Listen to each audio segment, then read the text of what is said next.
T-minus 3, 2, 1,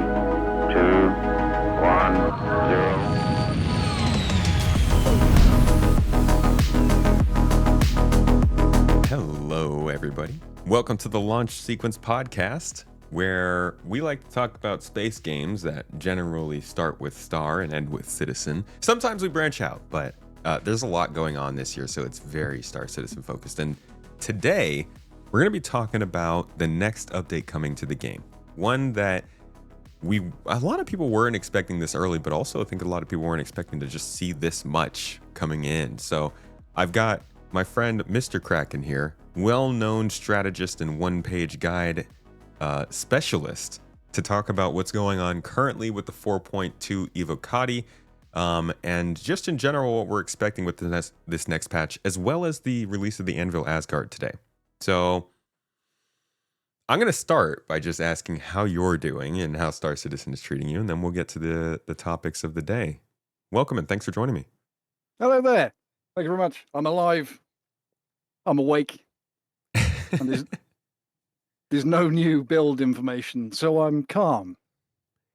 And how has it? So hold on. It's currently Friday, May 23rd, and Star Citizen 4.2 went to Evocati earlier this week. So I think, how much would you say they have progressed so far in it since that time? So they've been slowly putting in new parts of, or the next part of the Sandbox activity. It's still not finished, and I really want to see what happens next. All right. So what I will say is, because I'm a fan of narrative, and I'm not necessarily a fan of the whole Evocati can talk about it, I won't spoil anything truly magical. But in terms of how it's playing and things like that, then that's absolutely fine. Okay. And how difficult the new activity is. But anything specific, I don't like, say, redacted, but I'll be very measured in what I actually say about the build. I don't like to spoil it before it goes to Wave 1. Okay, that's fair. We'll try not to put in any specific spoilers here. We'll mainly just talk about the feature updates and kind of the functionality maybe that it's bringing, not so much like the narrative stuff and all that. Why don't we talk then about, let's start with performance. I know that doesn't really matter when it comes to Evocati because it's Evocati, but compared to other early patches, how has this been going so far?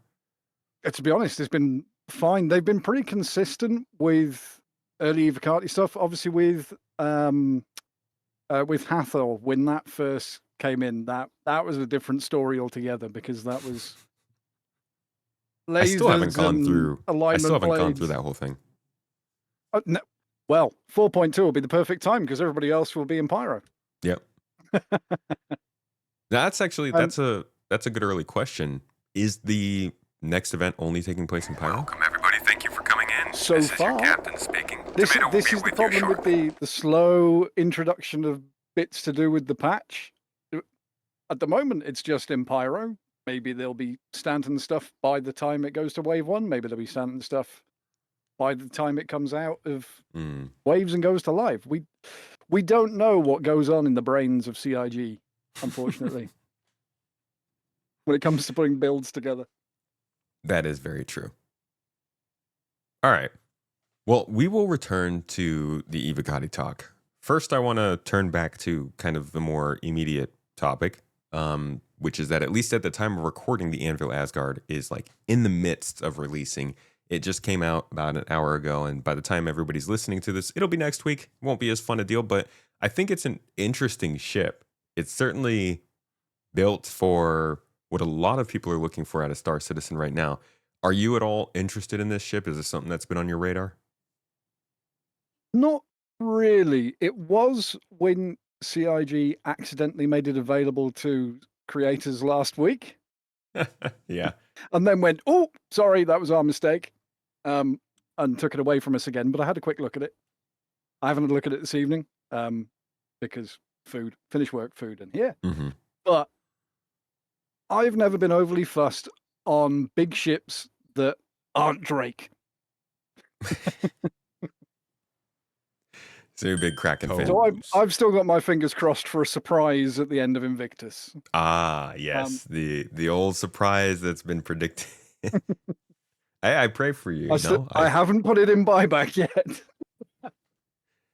Yeah, I would say don't But make any concrete decisions based off that hope just yet. No. It's staying out of buyback just in case. But then if it comes to the end and they haven't done it, into buyback it goes. Well, I think you will be blessed by the end of the year at least. Oh, yeah. Yeah. So there's at least Hopefully that. closer to this side of the year than the next half. Well, But we'll see. no, with the Asgard, it's obviously it's a new build ship. It looks pretty inside. It's got all the switches and doodads and things like that. And the power creep. Yeah. I I'm sure honestly it'll be normally I balanced. won't I'm acknowledge sure it. it'll be No, balanced. normally I'll be like, "Oh yeah, balance and all that stuff." But like with this ship, I was just watching and looking at the stats and I'm like, "Dude, the Yeah, Valkyrie it's interesting. really is hurting because of this."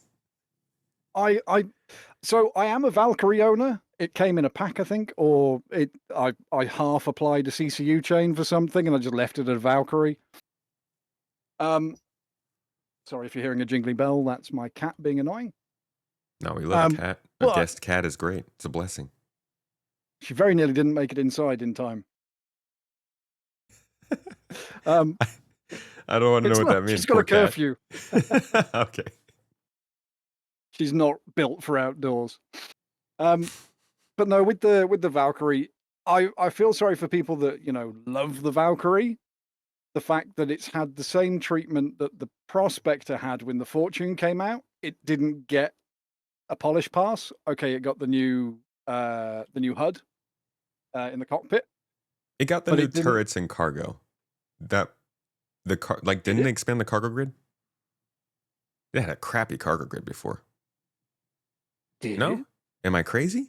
I could have sworn like a month ago they expanded the cargo grid, and maybe that Full was like a disclosure, sign. I we wasn't should a have miner expected. until Drake had to start a mining ship. So A fair weather miner.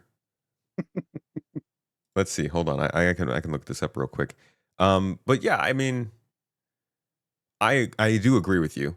This is I think it's most annoying because the Raven, the Saber Raven, got an update when they brought out the Peregrine and the Firebird. So you would expect that all these other ones would too, and it's not a great feeling to see them kind of miss out on those things. The same thing happened with the Guardian MX, right? Guardian MX isn't getting the new MFD right now. So yeah, the Guardian. They're also planning on having the shields on the Guardian QI key. Something Quite interesting. And the base Guardian, but not just now. It is weird how they do it, because then they end up leapfrogging the standard, because when they come to do the upgrades on those or the updates on those, then they'll go, oh, wonder if I just change this, and then they've got to go back and do the MX and whatever they changed on the other two and things like that. But when it comes to those older ships like the Valkyrie that hasn't got door switches and little things like the that, basics, right? and if someone's going to try and break into it and they're or someone's rushing to get back to their ship, you've got to have that memory of, you've got to stand this far back from the door to open it and things like that. Yeah. If I was a Valkyrie lover, I'd be a little bit upset that it didn't at least get the switches. Oh, I think they have the right. Absolutely. You make a great point. We're all very focused on the idea of gold passes, but even just a basic pass on the older ships would mean that functionality is the same. Yeah, and I know it's a slippery slope. It's like, where do you start? As soon as you start doing one thing, it has that chain reaction effect of, well, if we're changing this, we need to change this. And then you stop working on the new stuff and you spend longer trying to ham-fistedly retrofit things into the old chassis, or it's got the certain old way of working. I know, obviously, was it M. Gibson was talking about it at some point recently? I can't remember, but I get it. at the same time, if people are a little bit upset, it's understandable. Yeah. But the Asgard does look quite nice. It's funny how many like situations we have that for in Star Citizen. Like, yeah, if you're upset, like I get it. Like everybody with a spaceship. No, but it's nice to see a ship. It feels like the ships that they release are way more focused on an actual idea of what the ship's supposed to do and how it fits into the game that they're currently working on. Whereas like 6 years ago, they could release like when they released the Valkyrie, I guess it made sense because it was right when they were releasing the bunkers and ground vehicles. But there are a lot of ships I think that were releasing back around that time that you're just like, okay, what do I use this for besides the same thing I'm doing with my Hornet, just with like a larger ship body. So the ship releases feel better. But yeah, they got to be careful about treading on the older ships like that. It's inevitably going to happen, but then you get new vehicles that don't really have a place, like the MTC, which looked really good. I know you did a video on it. Was it yesterday? It was a couple days ago, yeah. Or a couple of days ago. But when I first saw it, I was like, that looks really cool. But then every use case I thought for it, it doesn't quite meet the level of working. And I It's was almost very there. disappointed. It's just this close to being a viable replacement. What's your problems with it? Basically, the height is the main thing. Because when I first saw it, and then the little the box rack at the back, I thought to myself, that's going to be great to use instead of the mule in distribution centers when they finally bring back the box missions. Doesn't fit. It's literally this far off the maximum height. You cannot fit it into the DCs. Inside of distribution centers, the gigantic, yep, the massive... one that the nurser can get in when you put the weapons down on the side. What? It doesn't fit. What? Dude, I didn't realize it was that. Dude, this is like... What? This is what I mean. It's literally this close to being great. That's like the convention center of industrial gameplay. Why would that have a clearance so short? That vehicle can't be more than 9 feet tall. That's crazy. I'm flabbergasted by that. That's wild. I didn't know that. I was of the mindset that this was something that couldn't really fit into vehicles, into ships that the Ursa couldn't, and that felt like it was its kind of secret weapon, but it can't even go in distribution centers. That's crazy. See, because when I first saw it, I thought that's going to be great if it keeps that little box mechanic and they do a medical variant so that it's actually a competitor to the Ursas. But if it can't even go in the distribution centers, it's a null issue for that particular part of the gameplay. It's a shame because it's a really cute, it's a really cool little vehicle, and I love the design language of it. I'm not a massive fan of the Ursas because it's so cramped and, every part of the space is used, but it just doesn't feel right when you go into the cockpit and it just feels a bit janky. Whereas with the MTC, it just looks good and feels good once you step through. I'm seeing in chat that it's arbitrarily too large, so it can't fit in certain things. And I get that width wise, but height wise, have you got any sense of how close the top of the character head is to the ceiling? I think I did have a look when I was doing a bug hunt on it, but I can't remember off the top of my head now. I do wonder if that's something, if there's like a minimum for a vehicle like that, and they just can't make that kind of a vehicle any shorter than that. Well, the ride height appears to be higher, but that might just be foggy memory. I haven't been on live since PTU started. But it seems to ride much higher. So if they made it a low rider with the old pneumatic suspension, drop down, go into the DC, drop, push back up again. I mean, they already bounce. Oh my gosh, too much. Too Although freaking the much. MTC does have a 1 win over the Ursa there. It doesn't bounce as much. It's just a little teeny tiny wiggle compared to the Ursa's Cool. constant gyrating. See, they did say it was more maneuverable, folks. There you go. It just acts like less of a crazy wheeled vehicle.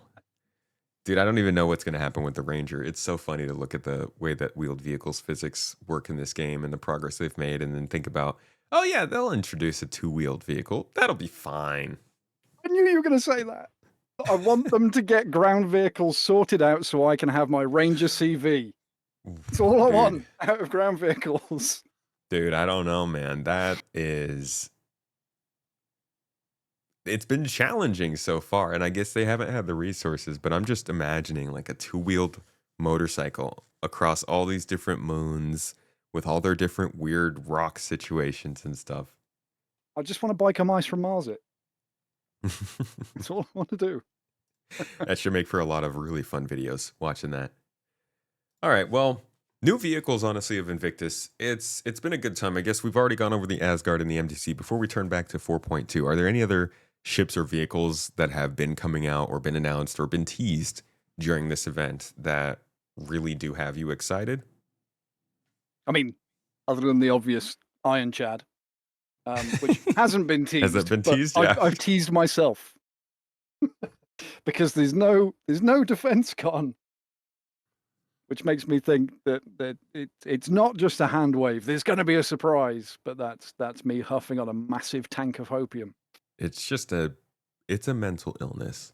Ironclad delusion. Star Citizen backing, yes. Oh yeah, that one too. No, they stack. It's cumulative. Compounding issues. All right. Well, let's turn back to the new patch that's coming out because it is actually very interesting. I want to ask you about one thing here that is like almost it's almost like the second coming because it's such a big deal, yet also still not the biggest of deals. Not to offend anybody, but weather, dynamic weather is coming to Star Citizen. Yeah, and it's finally going to, well, what have you experienced of it so far? Oh, I've experienced lots of it. I spent 5 hours today on and off around work at the new locations, which is a hotspot for the new weather, shall we say? Yeah, it might be a little bit targeted. Just a little bit. But no, honestly, there's one thing to remember. Again, the whole thing about Evocati are now allowed to talk about builds and things like that. Hathor, when that first started, the laser hole, and all of the VFX and sound effects were not great. They were what you would expect from, your MMO that worries about many people around something that does something so big. And they do that'll do sort of design, so it looks just okay. Yeah. Compared to what Hathor looks like now when you fire the laser and the whole the pit, the sound effects, all of that. Totally different from Evocati first build to, I think it was a couple of waves in that they actually finished the polish pass on it. The weather right now looks great. And we're on the third build. If you remember when clouds came in. Go ahead. Sorry. When clouds, or for the long time, we had clouds that were very taxing, so most people just turned them off, unless they wanted to take pretty pictures or videos, things like that. Now, they've done all the optimization on the clouds, or the bulk of it, so it's not too taxing. Right now, weather is quite taxing. I've seen a couple of people talking about GPU spikes when they go into the weather areas, especially when storms roll in. But again, eventually, that'll be polished. Yeah, and that's optimized. The interesting part. It's like even as we talk about the game being in active development, which we're all aware it is, it's kind of hard to remember that the stuff you're playing is literally in active development, especially in PTU. Like it can change day by day. as somebody is sitting at their office, getting something finished, sending it into the branch, getting it tested, and then we see it 2 days later. What you hear are the glitches right at Evocati, or the problems right at Evocati might be completely different by the time it goes live, and it's not always a good thing. Sometimes we get really, really bad live builds compared to like PTU and Evocati. I honestly think that's why they are now trying to get to waves far quicker than they ever did before, so they get that concurrency data. It's still never going to compare to live, but that's the same for most things. When you go from pre-prod to production, that's when things break and you have to deal with it. Right. Yeah. Um, have you ever? Nope. Dang it! I forgot what I was just about to ask you. Um, the rain, the weather. How is it Yeah. looking so far? I mean, obviously, like you said, it's not quite where it should be. But looking at weather in other games, does this feel like it holds up? Is it believable? Is it immersive, or are you immediately just like taken out of the experience because of the sound clips or something? No, so at the moment, it's compared to other games, it's I wouldn't say low budget. That would be doing it a disservice, but it's not where it needs to be, I don't think. And so when it's raining, sometimes it'll be going through objects, Hmm. which is a classic in many games, especially ones that are in development where they haven't quite figured it out, or they forgot something with certain structures or ships, and then you get the rain sprites or particle effects, whatever they're using, coming through when they shouldn't be. And the most annoying thing, and if you have any sway with anybody on the CIG development team, please highlight this to them. The advanced camera has got rain streaks on it, and it's really annoying me. If that goes to live, I'm going to cry, and then I'll Oh be seeing it no! on my eyeballs and then on the screen. Like the third But person camera has the rain. yeah, the third person camera for doing videos and screenshots constantly has rain on it when you're facing the same way as the character. There is a bug report up for it, but Yikes! yeah, if that makes it to live, I'll be very, very sad, and so will many people who take screenshots Oh and yeah, dude. That's gonna videos, be wow. That'll be a with the lot. weather coming in at the same time, and that making it look a little bit derpy. Yeah. Um, but the lightning effects, the fact that it is actually moving, the weather system is moving as well. So far, I've seen it on 3 different planets. The main Yep. one being obviously Pyro 1, because that's got Everstorms for reasons.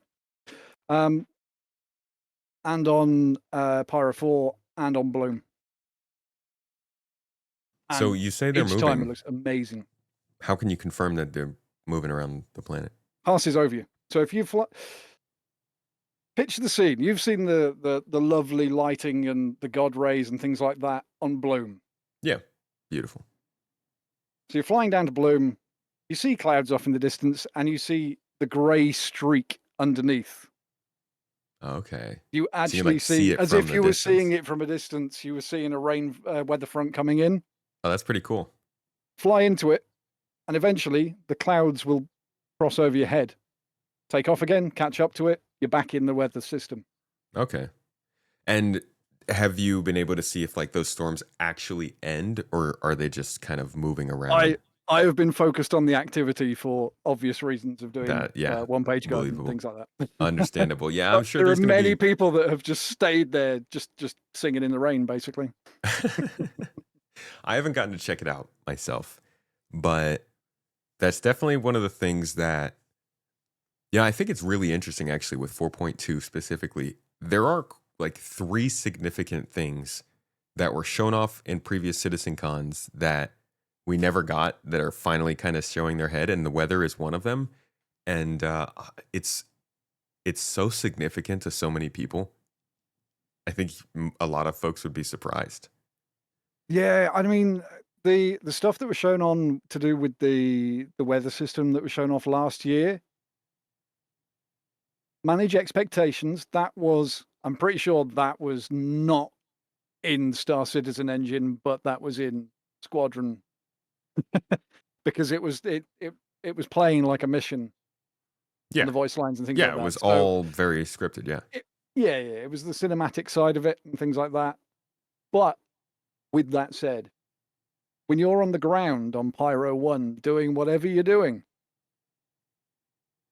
and it's hammering down with rain, you've got the rumbling of thunder, and you see two different kinds of lightning. So there is fork lightning there's sheet lightning, but also flashes of blue lightning and flashes of green lightning. It is spectacular, and it's not even finished or polished yet. Honestly, for people that like that sort of thing and just want to be, sit there Immersed. listening to the sound of rain on their hull and watching a storm, they're going to love it. That's so cool. That's very exciting. And I hope that I hope they're not scared of scaling it up to like just putting a couple multipliers on it for gas giants and the larger planets, just to give people that sense of awe and scale would be so cool. But Oh yeah. oh dude, are there other games where you can do that? Where you can just go to like some terrestrial storm and listen to the rain? I'm sure there is. But if there is, I haven't played them long enough to even I notice or wouldn't know, remember. dude. You know what I hope they do? I hope they apply a gravity modifier to the rain and the like sound thing for it. So if you're on like a low gravity planet, the rain sound clip is a little bit slower. I honestly wouldn't put it past them to have even considered that already and gone, Yeah. Yeah. Can we do that? Yeah. It's like when people say don't give them ideas, they've probably already had them on a whiteboard for months. A lot of those devs were previous players. They're very excited to do cool things. Players and nerds. Yeah. You talked earlier about the kind of pace they were doing these testing phases at. I want to go back to that real quick and ask you about a game that I play a lot, that I've played a lot in that sort of scenario called Satisfactory. A lot of people you've probably played it, I imagine. It seems like your kind of game. My you know how Satisfactory Fix-It coffee mug is currently downstairs because I'm on the water at the moment. But yes. Despicable. You've probably played the experimental and live branches before. Do you think that CIG could ever get to that kind of a format with the PTU? I think it's different pipelines for development, and with what the nature of how CIG has come about and Star Citizen and what we've enabled them to do and be their own little powerhouse of making all the tools they want to make because they're not happy with how the tools work currently and things like that. It's very different. They could, but it would. I mean, that's a more traditional production cycle, like you see with things like Rust as well, did exactly the same as Satisfactory and had that expectation manager in the top right or left-hand corner of the screen saying alpha, so that you were constantly reminded that this is not finished. Yeah. Rather than clicking something at the start, it was just watermarked all the time, which is something I think CIG should really do. But when it comes to the way that Satisfactory developed, like working on the feature implementations, yes, they could, and that's sort of what they used to do with the quarterly stuff, but not as tight because it wasn't right. This is done. This is in, and then it's polish. We have that problem with Star Citizen of it being this is done to this degree until this is implemented, and then we can go to this. But then that's only to that until this is in, and then eventually, once they've got all of these core systems in and done, all of the feature stuff done, then yes. So basically, you're talking 1.0. Once that's you'll see more of that, like Face Punch does with Rust. Experimental branch goes up, month working on the patch, testing patch, and then it's released on the first Thursday of the month, So, rather than what's happening now. right. So you don't feel like um, Star Citizen as a game can ever get to that sort of stable, regular branch and less stable testing branch until they've completed most of what they've already set out for. I don't see it. Okay. I mean, it wouldn't surprise me if they could, but I don't see it being a thing. You think they'll just keep doing kind of how they're doing it right now with the PTU? Unless they have, they go totally crazy, and next year we don't get 2 more years and we get Squadron 42 and then it's all hands on deck. That changes the game, because we've never had that 100% focus. Yeah, that'd be cool. Could completely change, and then we get that sort of development cycle or patch cycle every couple of months or every quarter. That'd be cool, but I don't see it with how things go right now. But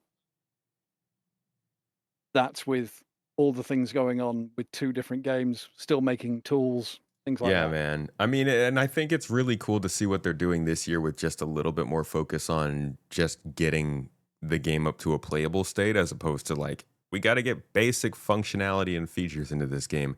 I think most people can agree that what they've been doing this year is more entertaining than any other year they've worked on this. Absolutely.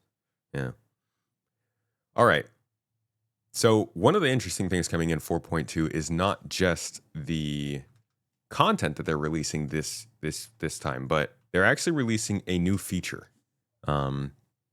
It's been a little bit up in the air for a lot of people as to whether or not they're actually doing feature releases this year. But radiation gameplay, in my opinion, is a feature, a new feature functionality. You might disagree, but I'd love to hear what you think of that coming into the game so far. If you think that's going to be the kind of thing that this community embraces or rejects, because it's not like it's an uncommon thing in games, but some people just hate that kind of stuff. What do you think?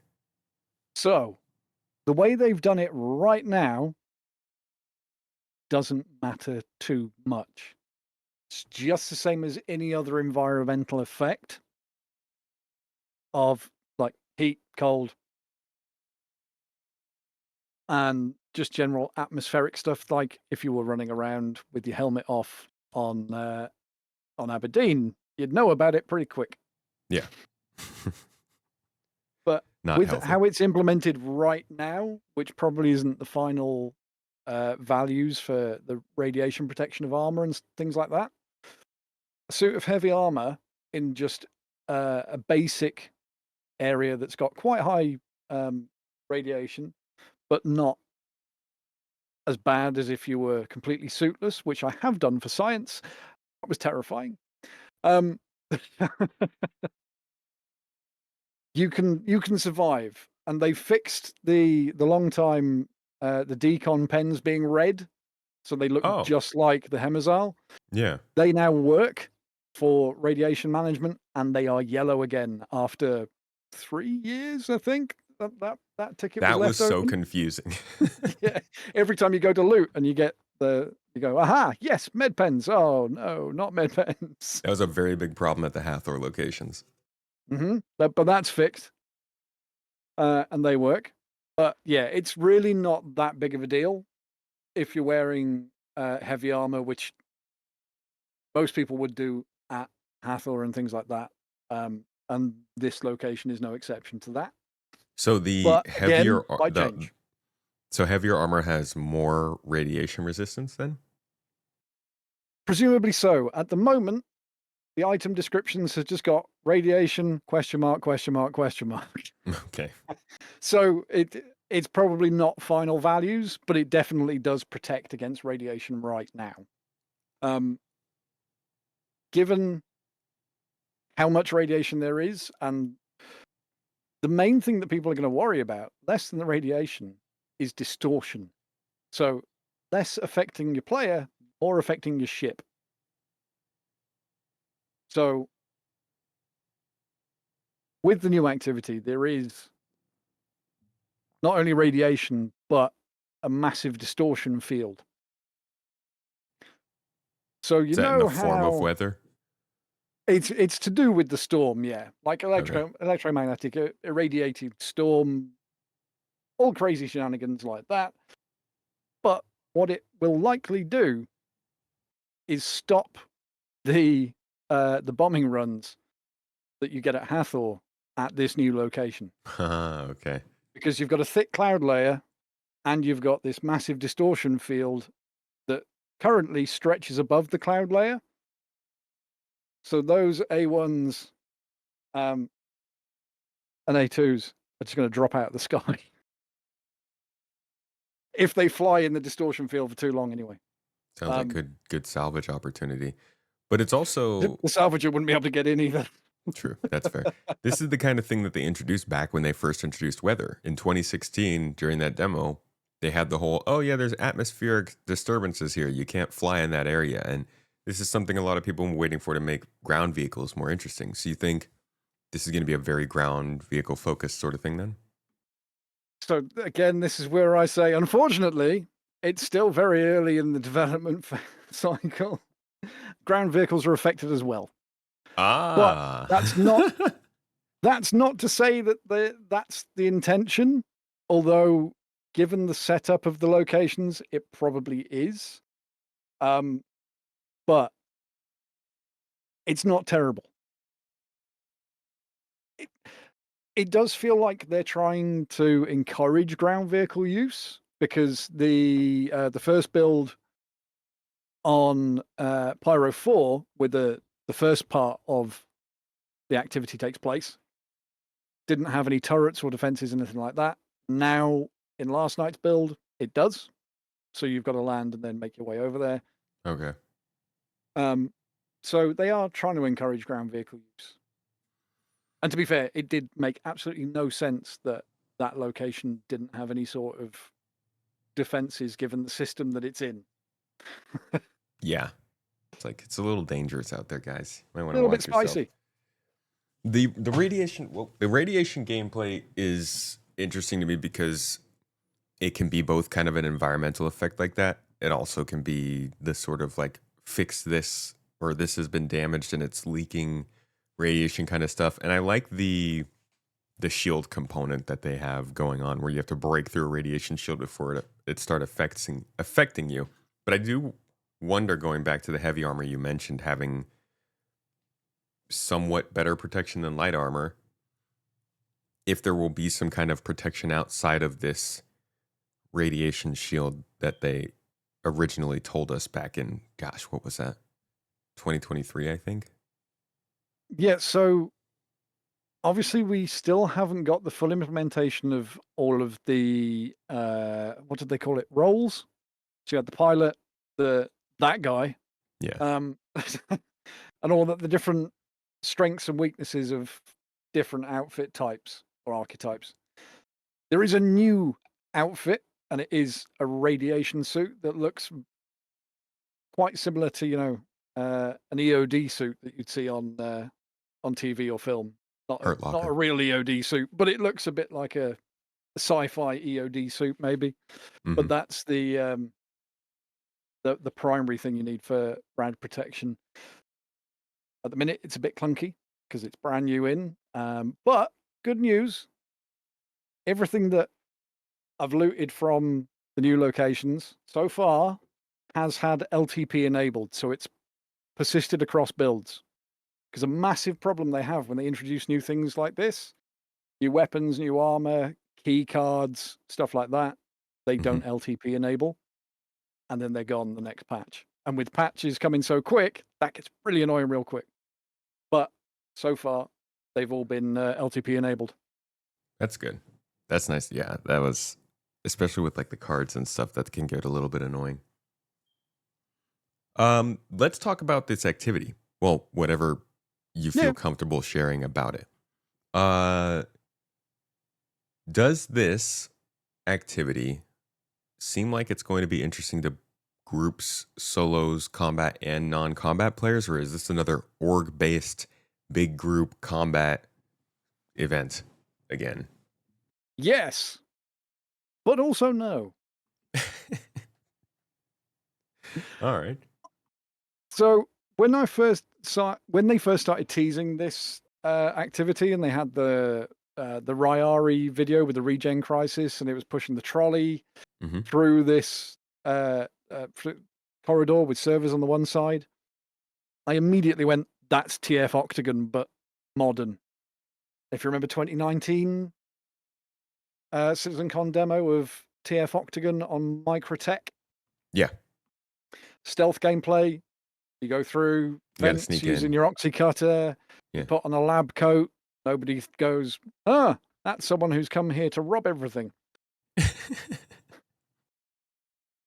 And then you hotfoot it out in an environmental protection suit. That seems like what they wanted to do here, and I was so looking forward to it. With every new teaser, I thought, this is Octagon.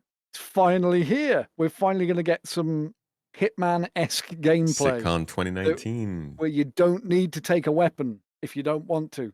But unfortunately, the reality has ended up being it's more combat. It- it- So there is you can dress up if you want, take out an employee, put on their outfit, and then get through a doorway. So the core looks like they had the idea on the whiteboard, but then forgot about the presentation and the Like, the game actual can't do mechanics this and the yet. gameplay. So Oh yeah, dress in a lab coat. How do you change into that lab coat? Where does all your gear go? Where does your ammo go? Where do your weapons go? How are you going to loot anything? It's really disappointing in that regard, because again, I'd hyped myself up thinking it's going to be TF Octagon but tweaked, and it's not. It's just some of those little ideas from Octagon. And I have a feeling, because it's not fully implemented yet, I have a feeling the last part, you're gonna need a couple of people or 500. for an escape. 100. Okay. No, Oh.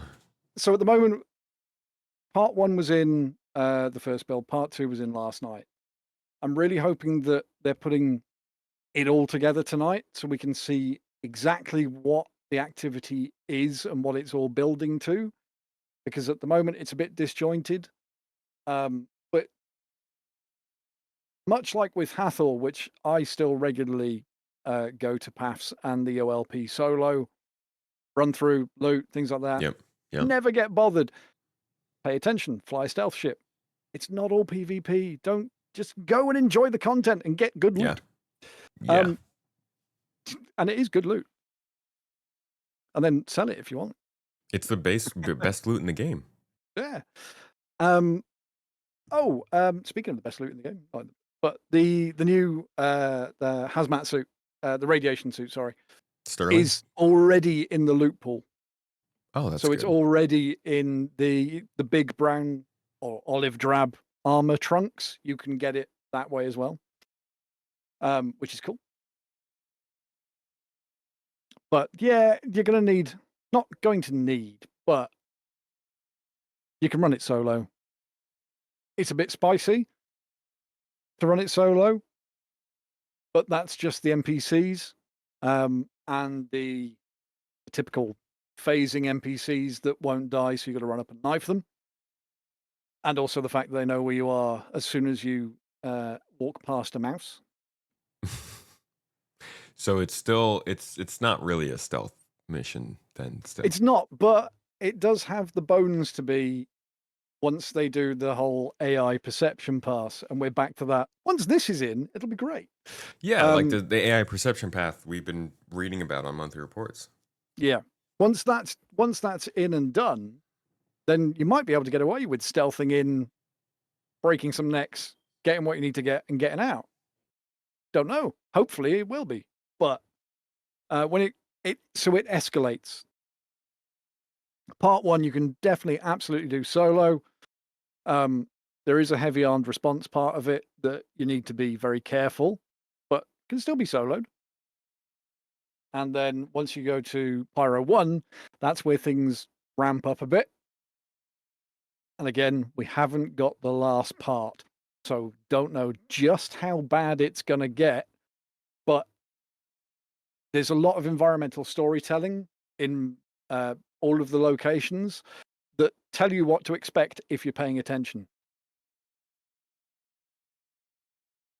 And yes, I am very much looking forward to what I think is coming. But as Okay. I've already shown with the conversation so far, when I think something's coming, it's probably not. Yeah, I get that. I feel Ironclad, that. TF Octagon. I think that's a But law no. of Star Citizen. Like when you're excited for something, it's probably not going to show up what you think it is. Yep. But no, it's shaping up to be very interesting. And I'm looking Okay. forward to seeing what is actually going to happen with everything that we've accumulated in stage 1 and 2. Well, talking about the kind of issues you've already seen popping up, do you feel like these are things that kind of are roadblocks to these sorts of contracts in Star Citizen, or do you think these are things that they can figure out? I'm talking, one of the big things I think that you bring up is you take a size or you do something specific to the quest that requires you to ditch everything you have. How can they reliably and realistically create a storage space that's secure but makes sense for the scenario where you can store your stuff and then also still allow you to go through the area that you've infiltrated to like loot and steal stuff? Should it just be like a, hey, you chose this path so you don't get to loot? Or should they include Suit some way to lockers. do that? Give us our suit lockers. Yeah, okay. Suit lockers yeah. in like these official kind of buildings, office buildings and stuff like that. There's already locker rooms there in each location. Okay. And there's clothing hanging on rails, there's overalls, things like that hanging on rails. I see. Just so it's already there. It's built up. If they implemented the locker system, they could just go, shunk. There you go. Change out of your gear into this gear. Or into this civilian outfit. And that'd be great. But it's been a very long time since we had the gear lockers.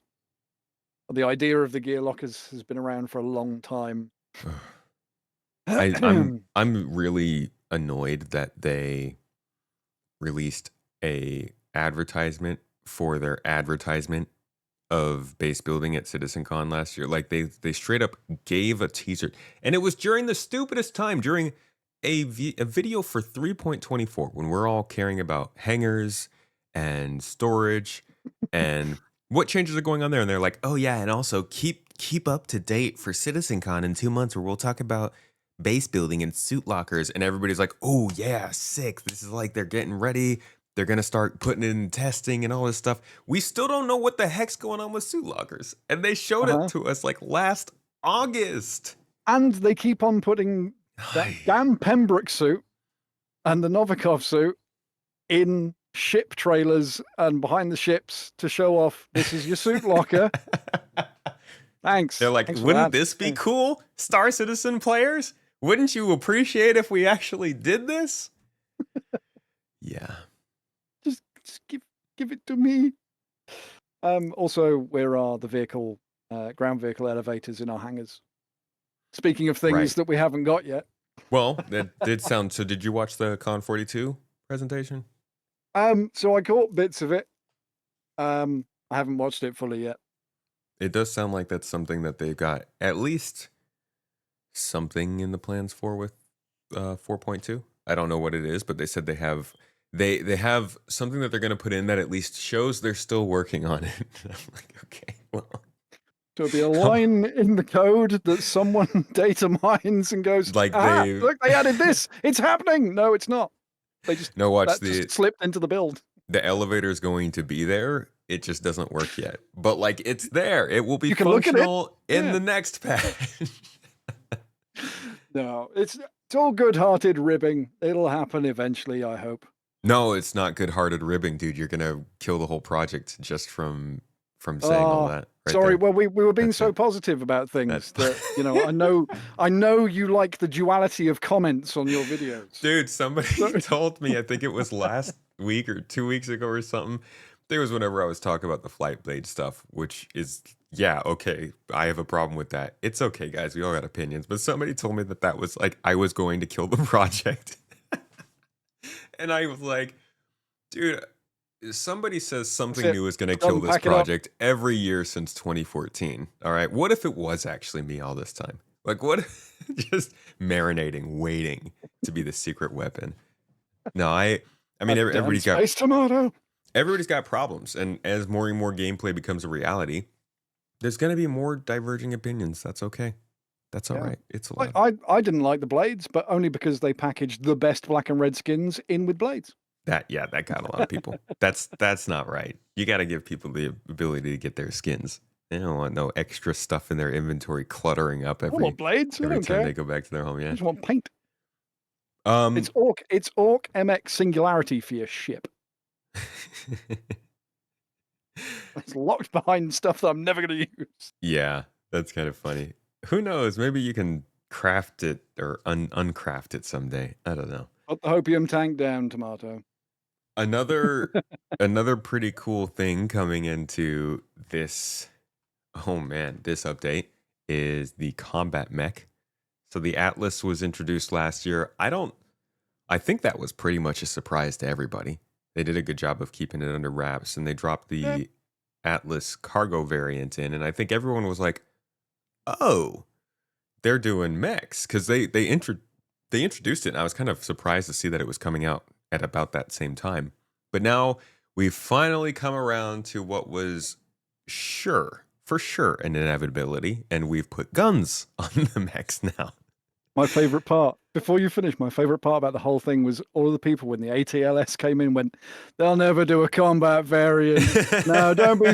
They'll never do a combat. Then one appeared in Wickelos, and it was round about April Fools, and everyone's like, no, they're just playing with us. Yeah. Dude, I was one of those people at that point. I was like, dude, they're not this is just they're just teasing. Like, Before my Titan. I'm like, because it's just so weird. Like, it makes sense, okay? It fits into a game like Star Citizen from a lore perspective, from a gameplay perspective, from the whole sci-fi perspective. But I just would not have expected them to be putting mech suits into this game, besides the Titan. I have used the Combat ATLS exosuit. It's basically just a security guard's sci-fi, extra gear for dealing with bigger things. It's not going to break the game. It's just not. The reason they're doing it is, think about the visuals. The visuals they've already done with like the was it the TAC trailer? Yeah. Yeah. Yeah, it's cool. So cool looking. And they're gonna guarantee they're gonna have a trailer of a load of people in combat Every ATLS dropping down. Trailer ever is gonna have that in it now. Because we know they've got the stopping drop. Although they haven't got thrusters on the cargo or the combat, they've got the stopping drop, so you can do that shatunk shot. Yeah, the hero landing. That's why they've done it. Rule of cool. It's not going to break the game, honestly. Compared to me just running around with my P8 at the new locations and using what's attached to the ATLS, I'd rather just run around with the P8, but it looks cool. Yeah, so and it might be useful for something else. Something that we may know about, but possibly haven't. I mean, okay, we can be honest. Citizen Con last year introduced us to 3 different Valacar sizes, and this seems pretty primed to deal with the middle size, which is like 15 meters in length. Yeah. I mean, you raise a very valid point there. So, I mean, if there were adult Valacar, that was a thing. If there was such a thing, especially in such a spicy zone, I wouldn't want to get too close. I'd want something like an ATLS combat variant. Yeah. Although, is it as slow as the other ones? Yes. Uh-oh. and it has no jump. So Oh boy. it's the trade-off. Oh yeah. That's It looks basically like cool, a but it's portable functionally mounted gun. yeah, but it's honestly it is kind of cool, but it's a novelty, Well, so and that's an it's interesting question that yeah. I have for you. Do you think it's necessary for the game in terms of balance and where it fits in with vehicles and ships No, and absolutely infantry? not. It's not necessary whatsoever. Do you It's think then that it's like a waste, or is this still a no. good move from them? Think about the price point. That's what I think about, and the fact that did they say they were gonna? Well, I don't want to say. Did they say they were going to put something in at the same time that it went on the pledge store? They put it in game. I Well, I mean, this is already I in the have game. well, I don't know whether okay. you can extract it from the location, but it's already in the game and obtainable technically. Because I I have I'm run through the I radiation don't zone with a geo. I do not know. I have the answer to that, and I'm not sure if I am allowed to say, so I'm going to avoid. Don't. Yeah, yeah. Yeah.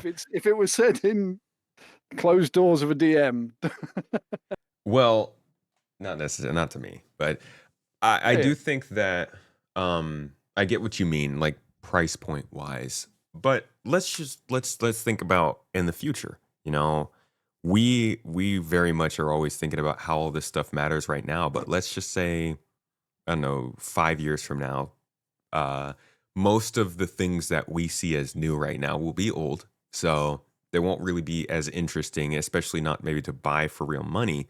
Do you think that it would it would still fit into that game in the future yeah. I and be mean, needed? if they've made it for a specific thing, which I think they have really, um, then I mean, spend that development time making it for a specific thing, and then you can use it in other specific things to serve the same purpose, or hint at this would be good to use here, sort of thing. Hmm. Then Yeah. it fits, and it Players will absolutely always fits. find a way. Always, they'll find a way to get it out of these locations. Absolutely guaranteed. Hmm. If it drops without being on the pledge store, which I doubt it will, but they'll find a way to get it out. And on PTU, they'll find a way to get it into their hangars. I absolutely know it'll happen. Wouldn't surprise me if Porkshop was doing it right now. I appreciate that they do that. I think one of my favorite parts about Star Citizen is that yes, they need to figure out how to balance all these things and add them in alongside each other so that we're interested in them. But every single thing that they add is like an asset that an NPC uses or that we encounter on a mission or is just like some background vehicle that in other games you would see it and you'd be like, oh, this is cool. I wonder what this would be like to use. But in Star Citizen, you could walk over to it and take it home with you. So you now Yeah. have this like combat mech that you found on this random mission you can use for defense. And I appreciate that. Yeah. And I mean, I just wish they'd give me my Raptor. Yeah. You think they'll release that? You think we're going to get that eventually? I really hope so. I know John Crew said that it would be eventually, but I don't trust those words until I see it in game. Yeah. As Yeah. soon as I see I my don't. Raptor, I'm getting into that outfit and recreating the trailer and having a lot of fun sweeping up bottles of cruise. You better get good pay for that. Don't care. Then we can have a combat version of the Raptor. Ooh, I like that. It's like it plants IEDs. It's got shredder blades instead of Oh brushes. Jesus! Just cuts you off at the ankles. Terrible. That'll do, mate. Uh, so another thing that I've noticed with 4.2 is that yeah, uh, yeah, they've been adding missions. I think they've said they're adding defensive space combat missions. Also, obviously, there are new factions and missions coming in with the sort of sandbox activity and location that they're doing in terms of, I think it's just a new faction. And then there are also, I want to say rumored missions that might be coming in. But I know what you're this, saying. yeah, this combined with the last few patches we've had feels like it's very combat focused. And as somebody who's pointed out in the past, I'm I'm not necessarily a person who's going to cheer it on, but I also feel like there's something that they're getting at in the way that they're dropping content throughout these updates over the course of this year. Do you feel like there's any reason from your perspective that we're getting a bunch of combat missions and like not a huge amount of narrative focus on the other parts of the game? I mean, it. I know you sort of included that question in the pre-show sheet, and I did put a little lowest common denominator, or you know, Yeah, the that's most people will, begrudgingly or not, do combat missions, depending on the scale and complexity of the combat missions. If they're simple, like these patrol missions, and they included the Invictus one version of the Ghillie Flight School stuff, hmm they incentivized the Ghillie Flight School stuff with the very jazzy Future Pilot T-shirt to perhaps incentivize people to check out the patrol missions that are already there and the ambush, which are pretty cool. And doing the other Foxwell stuff. I really wish that we get, we've already said it, the stealth missions, investigation missions. We gosh, still yeah. haven't got the full return of the 1/8 SCU delivery missions, the distribution center stuff. Distribution centers, I feel so sorry for, because Yeah, that dude. was huge when they What arrived, and there was happened, so man? much to do. And now it's still broken, so you're trespassing when you leave from doing the bounty inside. So as soon as you leave that volume, it switches to trespassing, and the timer for the 30 minutes goes away. The bodies are still there, but you can't do the search and was it search and rescue? No, the search missions, the investigation, Yeah, finding the the body. boxes with the nice racks that were in there, going to the external operation bases, delivering those, which is what I thought the MTC would be great at, but won't be. Um, all of that is just dead in the water. And is that because they're working on the underground part of it that was originally concepted and they're just leaving it for a bit? Probably I not. doubt it. Yeah. But the amount of stuff that we are getting that is combat focused, it will wear thin eventually. And I mean, I know for some people it already is, Yeah. because it does, and quite rightly so. Some people think that their favorite game loop is getting neglected because there's a massive focus on combat, and obviously with these big sandbox events or sandbox activities and events, people are rightly thinking, well, there's going to be PvP action there. Not necessarily, but the chances are there, especially when it's brand new. But when 4.2 drops, like I said, go and check out Hathor. The locations are amazing. They are so cool, especially on Aberdeen with the volumetric clouds now. Um, that's where I spent most of my PTU, and on live, I've been back there several times and run it. Just solo and just paying attention. You can avoid PvP. Just got to fly smart and Yeah. not outstay your welcome. I I go to Hathor constantly, and I've only been attacked there maybe twice. I've been there like at least 24 times on the ground, and I've only been attacked 2 or 3 times. It's really not hard to avoid people, and even when you're not avoiding people, I most of the people I run into are not interested in shooting first. It's just a matter of what you do or how you handle it or when you approach. Like you got to be conscious of the fact that you might be approaching somebody who just got out of a firefight. And so you kind of got to take the steps to make sure that you're not going to spook them as soon as they turn around and see you. Yeah. Triple tap T. If they triple tap T back and flash Yeah. their torch, you're all good. Go about your business. If they Yeah. shoot you, well, you tried. You were the nice guy first. Yeah, I mean, sometimes you'll die. And I think that's the problem that people have is like if they die once or twice to players and they just assume that's how it always will be and don't want to take the chance. And I don't blame them when Star Citizen doesn't give you any sort of like backing in terms of a system that tells you what's going on. But it sounds like so much bigger of a problem for this game than it is. Yeah, I mean, I've gone out actively hunting for PvP when people were first started hunting Copian. A couple of my regular Star Citizen friends went out in sabers and a Redeemer. The Redeemer was just rule of cool. But Yeah. the sabers were doing the heavy lifting and just protecting people who were hunting for the Tundra Copian. And because I knew where the Copian spawned and what the conditions were, we would literally hail people. It was so cool that hail was working.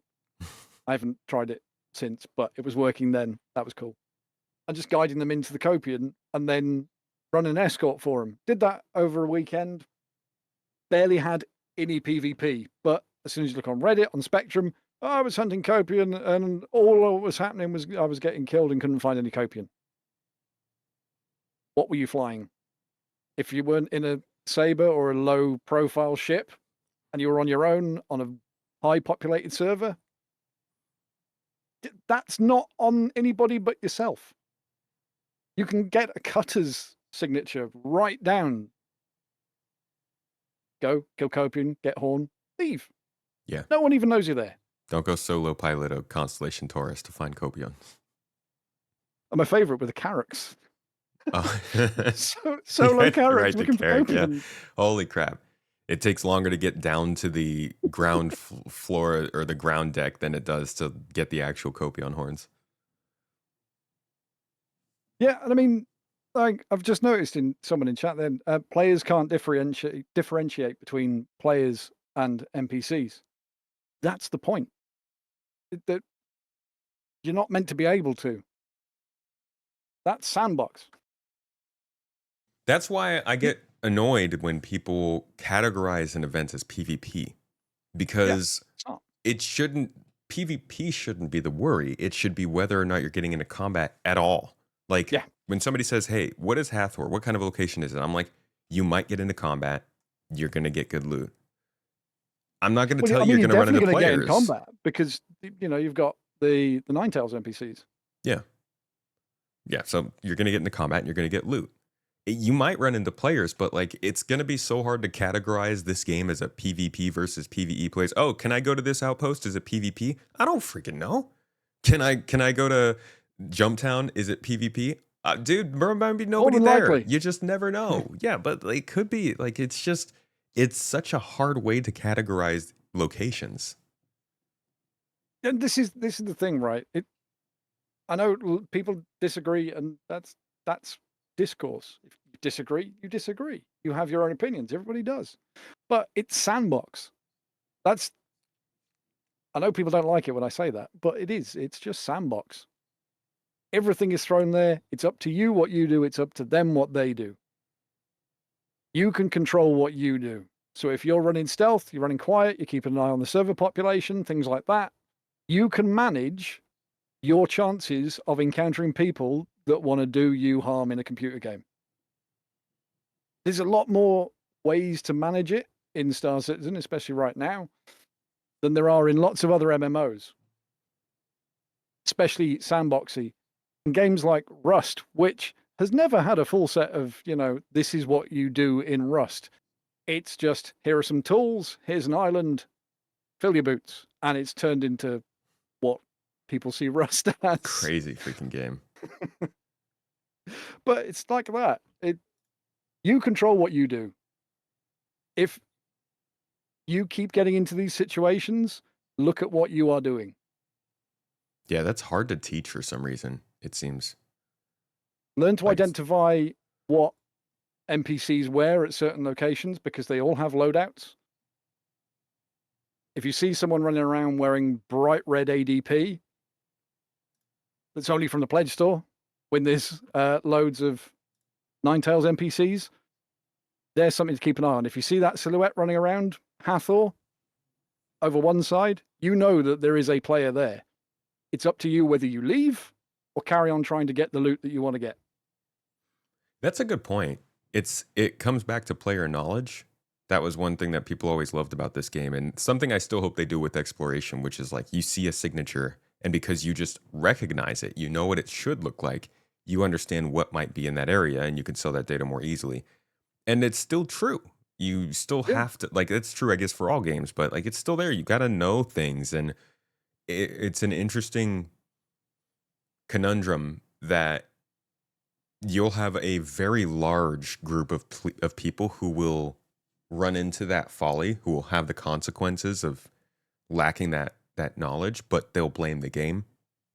And then receiving that feedback and understanding if you have done something wrong in making the game, or if players are just, they just can't hang, and then making the decision of like, okay, is that good for us, or should we be breaking things down so it's easier for people to grasp, or should we make it so that, yeah, this is a frustrating game where you get screwed over more if you don't know what's going on. It's like a whole balance thing about design. Yeah, I mean, your choices matter to you. Other people's choices matter to them.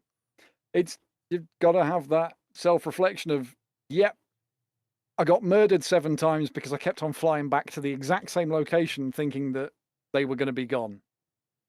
That's when you go to a different location, do another different game loop, things like that. Yeah. But it is that self-reflection and being self-aware and knowing that it's just a sandbox. It's not PvE, it's not PvP, it's whatever is made of the game that is given to us. I understand people get upset because it's not finished. And we come back to, I really wish they'd have that little banner that says alpha permanently watermarked until it's I out don't of think it alpha. matters anymore, man. I think like even But even if they call it alpha, like public opinion is like, it's been 13 years. It doesn't even matter anymore. I know, but at the same time, if it was there, it's just there, constantly there, reminding you. Psychologically, fair. yeah, early Yeah. access or alpha pre-release. Yeah, Blah, blah, blah. early access now they're calling it. We'll Yeah, see how that goes. whatever it is. It's not a finished product, but it's definitely a product. It is, yeah, and they've got the responsibility of keeping it running well now after all that. Very much so.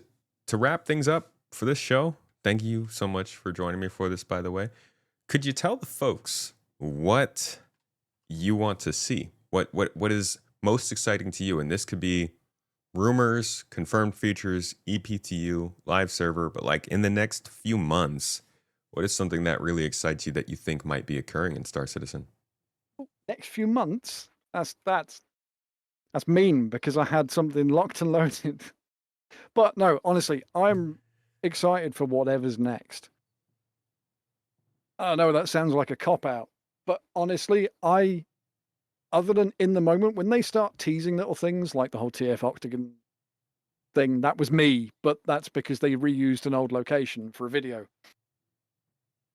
I'm looking forward to whatever they do and throw at us to test for the most part, because I test more than I play.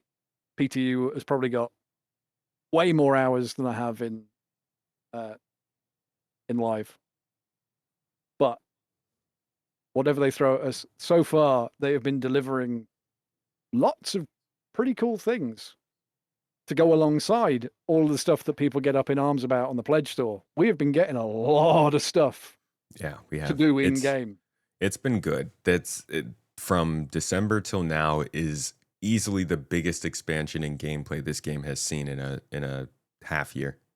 Yeah, as long as they keep on under promising and over delivering rather than reverting to type, that'd be great.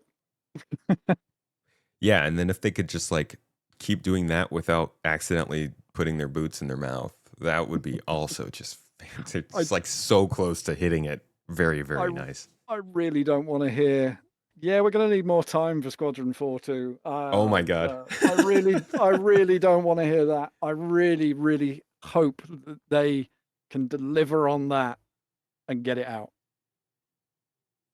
I don't want to know what happens if they don't. The big hope is that's why we're not seeing big features right now, man. If we're not seeing big features now and then they also do that, I think people are going to be a little unhappy. A little bit, but we live in eternal hope and faith that we haven't wasted money.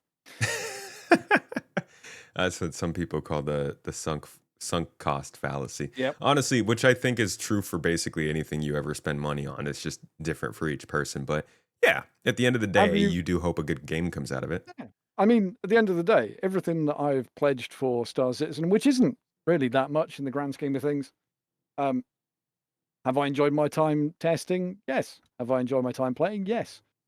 It's inspired me to make creative things like doing the video side of it, making the overlays, doing the one-page guides, things like that, and generally having fun with the community. It worth it. Even if it gets shut down tomorrow, it was worth it. But please don't get shut down tomorrow. Please don't. That would be Yeah, please. that'd be extremely annoying.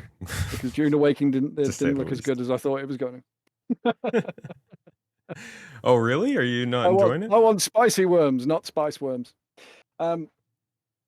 That's a completely different topic. I'll message you once you finished your stream. All right. Yeah. Yeah. I want to. I know a lot of people in the Star Citizen community were interested in it, so I think folks would want to hear how it's going. But yeah, thank you so much for joining me for this talk about 4.2. Next update, major update, looking like it's going to be coming at the end of June, bringing in things like weather, new missions, new factions, new armor, new weapons, and possibly a couple other things that they haven't really revealed yet. So something good to look forward to. But still, the rest of Invictus. Can you let the folks know where they might find your musings, your infographics, and your content regarding Star Citizen and Invictus Week? Yeah, so you can find me at MrKraken on YouTube, at Real MrKraken everywhere else. So I post my one-page guides, which I will be doing for the new activity, on the Star Citizen subreddit and also on my Twitter, X, whatever you want to call it, and on the Community Hub. The Community Hub version will have the high res, so I always do it in at least 4K, and I keep it updated throughout PTU, so if anything changes with the activities, that gets updated. Then when it goes to live, get the final version. This one is quite possibly going to have some bonus material with it, because there's lots of things. We like bonuses. Lots of things, lots of work. Cool. But no, yeah, Community Hub, MrKraken, YouTube, MrKraken, everywhere else at Real MrKraken. And thank you for all your comments from the last time I appeared. Oh yeah, wonderful tomato people. We love seeing the comments section. We do read those, by the way. Also with the live chat here. Well, actually, so normally this is a podcast for our supporters. So if you're a Patreon, Twitch, or YouTube member, you can always join us for this show live. Every Friday, it comes out, or we film it live, and then it goes on whatever platform you use early for our supporters, so you can watch it throughout the weekend. And then everybody else, it'll come out publicly on Monday. This one, interestingly, is happening in the middle of a 12+ hour streamathon. So I don't, the release of this might be a little bit more weird, but Mrs. Tomato is on the job over there behind the scenes, so she'll have this one up for you. And if you are hanging out here for the streamathon, we will be continuing because we are only 2 hours in, I think. 2 or 3 hours. I want to get the podcast done earlier on. We're 2.5 hours in. And so as the goals go up, we will be continuing on. We're giving away an Anvil Asgard. We're giving away a Drake Cutter package. We're doing a bunch of tortures. We're doing in-game gameplay. It's all the good times. So thank you all for joining at this one. If you're here live or listening afterward, thank you again, MrKraken, for coming in for the good conversation. And for our podcast goers, I'll see you all next week. And for everybody else, I will see you in just a couple of seconds. Stick around.